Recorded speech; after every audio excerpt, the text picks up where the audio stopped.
Welcome to The Explainer. Today, we are completely dismantling the myths around what it actually takes to succeed and finally beat procrastination. If you've ever felt like your own brain is, actively working against your biggest goals, well, you're absolutely in the right place. We're diving deep into motivational psychology to show you how massive success is actually built on incredibly tiny, almost invisible daily shifts. So let's dive right into the core mystery here. Why do we sabotage our own success?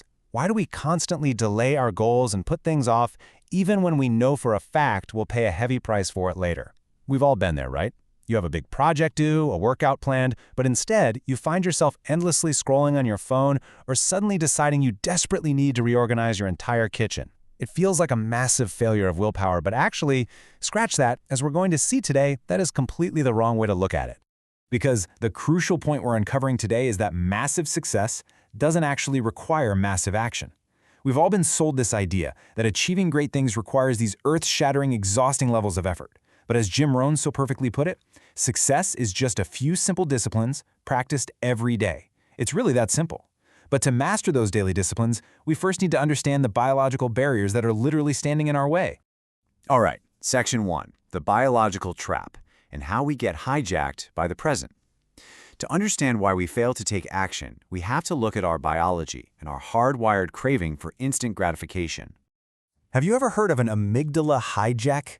Basically, when you look at a daunting task and feel overwhelmed, bored, or anxious, your brain literally registers that task as a threat. The amygdala, which is the emotion center of your brain, just totally takes over.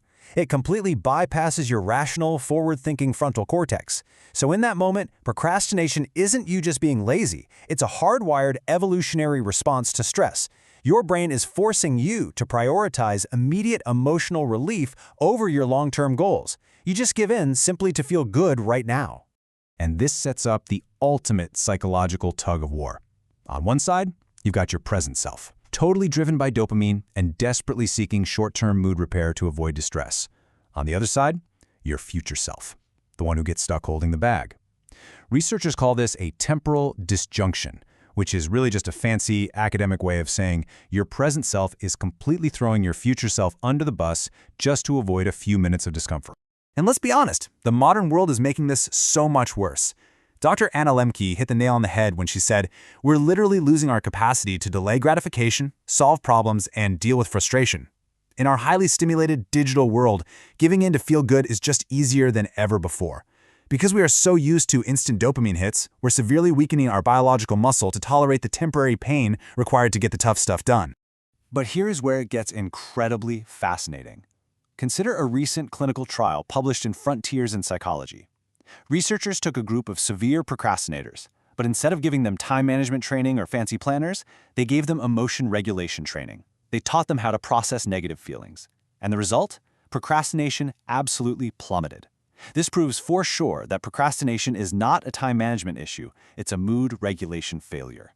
So how do we actually fix this? By using specific emotion regulation antidotes, you can completely disarm your amygdala. Things like behavioral activation, self-esteem strategies, benefit finding, and mindfulness practices. Mindfulness is especially powerful here. It allows you to observe a negative emotion, like the sheer dread of starting a massive project, without instantly reacting to it. You essentially hand the steering wheel back to your rational brain, building a vital bridge of empathy to your future self. Moving right along to Section 2, the mechanics of success and the 1% rule.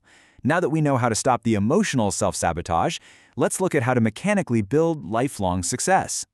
Prepare for an absolute game-changer of a mathematical truth. 37 times.